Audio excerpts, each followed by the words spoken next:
Merong nag-request sa atin mga idol no, na magtagalog daw tayo sa susunod natin na adventure. At dahil hindi naman tayo madamot at meron din naman tayong mga followers na Tagalog at ito binagbigyan natin. Bago tayo magpatuloy no, intro muna. At tripping natin ngayon mga idol kay medyo maganda naman ang panahon at medyo mainit at medyo malamig ang mag-adventure naman tayo. Alapitan muna natin yung mga kaldero dito. Kung meron bang bahaw ditong natira.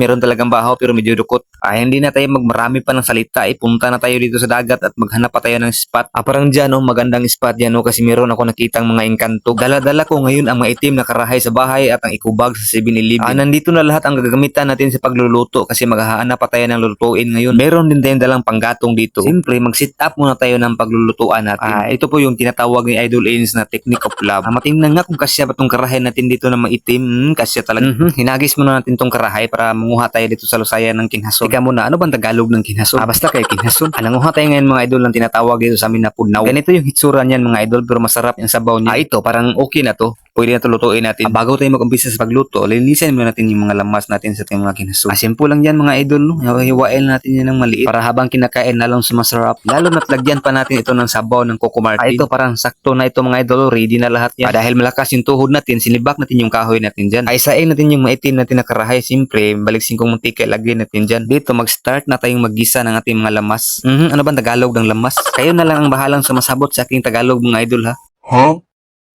Dito magisa natin sa ating kinhason. Tapos haluin natin at titilawin natin yan mamaya. Tika muna, ano ba ang Tagalog ng tilaw? Lagyan muna natin ng kaunting sabaw. Kaunti lang kasi may Coco Martin pa tayo. Dito, isunod natin paglagay yung sili at sal natin para lumalasa yung ating kinhason. At tapos imikos-mikos din naman natin ng konti. Ito na ang tamang oras para ilagay ang Coco Mama para lumalasa ang kinhason. Siyempre gumamit tayo na snake style paglagay ng asin. Ito na rin yun ang tamang oras para ilagay natin itong magic syrup para habang sumasarap, lalong tumatagal. Awag na magdami lang salita dyan. Mikos-mikos na natin yan. Parang nakita yung itlog ko pakitayo sa kamera. Mikos-mikusin natin yan na maigi para lalong tumatagal ang pagkasarap. Teka muna, tikman muna natin kung masarap ba talaga. Amurag kalibangon ko sa sobrang sarap. Ito na ang pinakahihintay. Luto na talaga ang kinhason natin. Siyempre, palabas natin yung bahaw natin kanina. Ito ang pinaka the best. Kain tayo mga idol. Masarap na masarap talaga yung ulam natin na kinhason. Shout out nga pala ako sa nag-request sa akin na magtagalog tayo kahit nagkayamukat yung Tagalog natin. Pakishare lang mga idol ha kung makita mo tong video ko ngayon. Dahil busog naman tayo, uminom tayo ng maraming tubig.